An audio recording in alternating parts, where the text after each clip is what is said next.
The lesson. 927. Oh yeah. The first time that you came onto my radar was the single Warm Up. And man, like the first time I heard and seen that, I was just like replay. Fuck yeah. That's a really good song, man. Like I appreciate I was it, like, bro. wow, Thank you, man. who is this?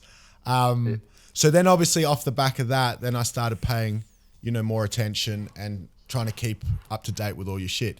Now that was one of your earlier songs, but that wasn't actually your first proper release, was it? Because I think you had something. What was it called? Island Queen? Yeah, so I had one with one of the boys. That was just like chuck it on YouTube and fucking like anything about. But Warm Up was the first one where we went through the proper process of like actually recording and and releasing with a film clip and stuff. Island Queen was more just on a bender with the boys and just made a song in 1 hour. Shout out to Malik. Yeah. Sometimes those are the best songs. Oh yeah. So then, I guess with the single Warm Up, that being your first sort of big joint, walk us through the process of making that particular song. So pretty much, so my brother was out 6 Degrees at the time. My brother had been releasing music all the last 2 years or whatever, and then he just brought me in one day, and then I was in his session, and then he told Dimes, shout out to Dimes, who's the producer at the time, and he was like, bro, my brother can rap. And Dimes was like, just jump in. We chucked on the beat, and it, like, literally from the beginning to the end, I spit the whole thing. And then he the track ended, and I walked out of the room, because it's like a booth. I walked out, and everyone was just looking at me like, fuck, bro, that was actually like pretty good.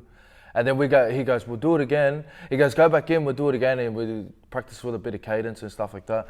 And then we just did the whole thing, one take.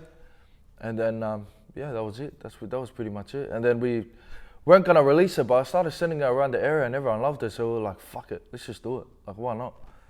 You know what I mean? So yeah, it's exciting. So that's all just one take?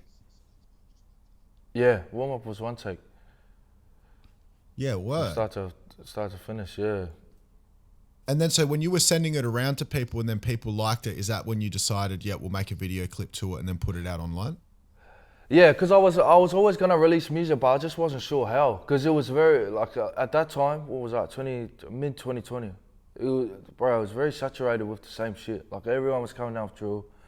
I didn't really want to come out with the same kind of thing, because I think at that time everyone sounded the same. Like there's a lot of drill artists that aren't even making music this year. That's how many were making it last year. You know what I mean? So I was like, I don't want to come out the same. But when I sent it around, it was like, it was drill and it was very similar to everyone, but I had a twist to it. It wasn't the same. Like, I think it was the flows. The flows in Warm Up just set it apart a little bit, you know what I mean? And I always said, like, if I do want to come out, I don't want to come out the same, but I want to come out strong. Like, I want to, and when everyone heard Warm Up, I was like, bro, fuck, that's the one, bro. Release it, drop it. So originally it was just going to be a YouTube. I was never gonna, I didn't know anything about fucking putting it on Spotify or DistroKid or nothing. I knew nothing about music. All I knew how to do was fucking upload a video on YouTube. So we uploaded the video on YouTube, and then it hit 100K in like a week and a half. So then we were like, oh shit, we probably should. And everyone was like, put it on Spotify. And I was saying to people, yeah, it's coming, but really, I didn't actually know how to put it on. That's what took so long. But we got there. One of the Balangi boys taught me how to do it, but we got there. How did it feel to get, 100K spins in a week? Was that unexpected, or did you sort of think it would do that, or?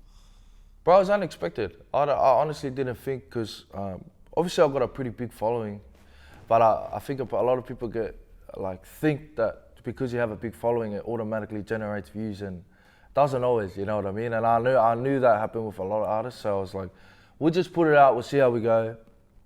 And yeah, when I hit 100K, I was like, holy shit, like, this is my actually, and I was getting follows and messages from a lot of my peers, like my peers now, like a lot of artists saying, bro, this is dope, like blah, blah, just keep going. And then yeah, we just ran with it from there, bro.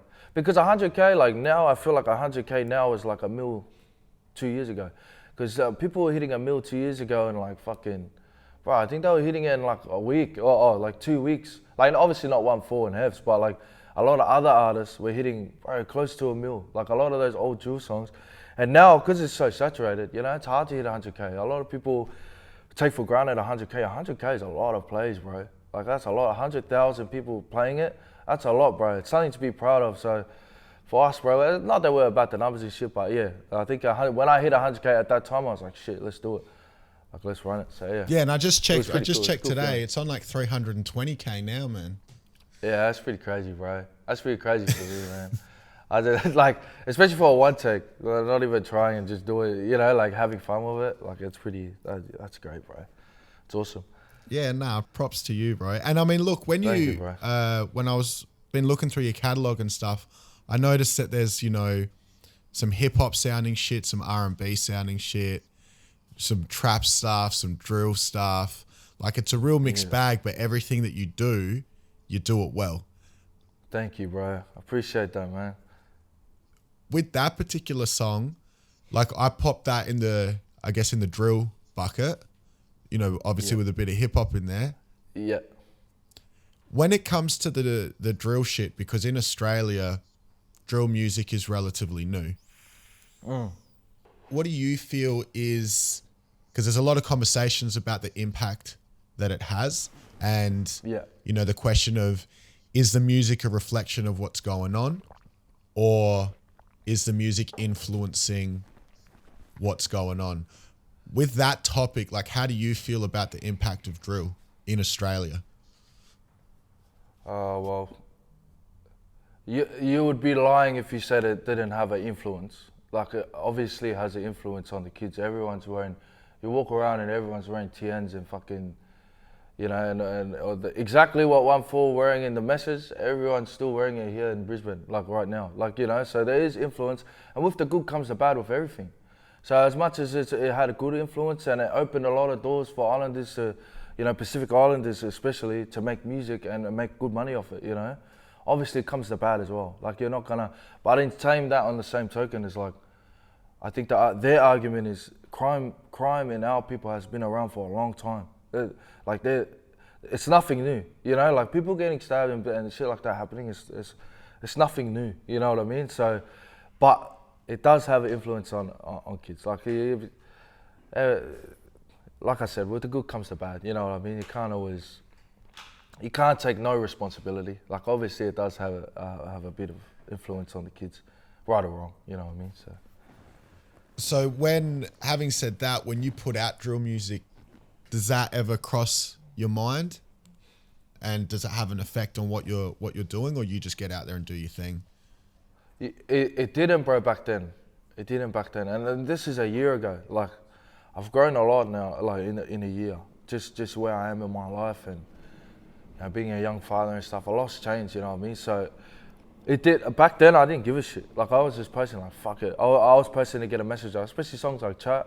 I was in personal beef at the time, so I didn't really care about the influence. But obviously now, like, I started thinking about, like, I don't know if you saw Spanion's video about how he sat there and he was like, what type of music am I putting out? Like, what the fuck is this shit? I don't even like it. Bro, I had the same epiphany, bro. I'm not even joking. Literally 2 weeks before he had that, I put it on my private page for all the boys and I was like, bro, I like literally listened to Chat and I'm like, fuck, is this really how I want to be remembered? Like, is this the lane that I'm really gonna go down? And like for me, bro, I'm a family orientated people. I love my family. None of my family could listen to my music back then.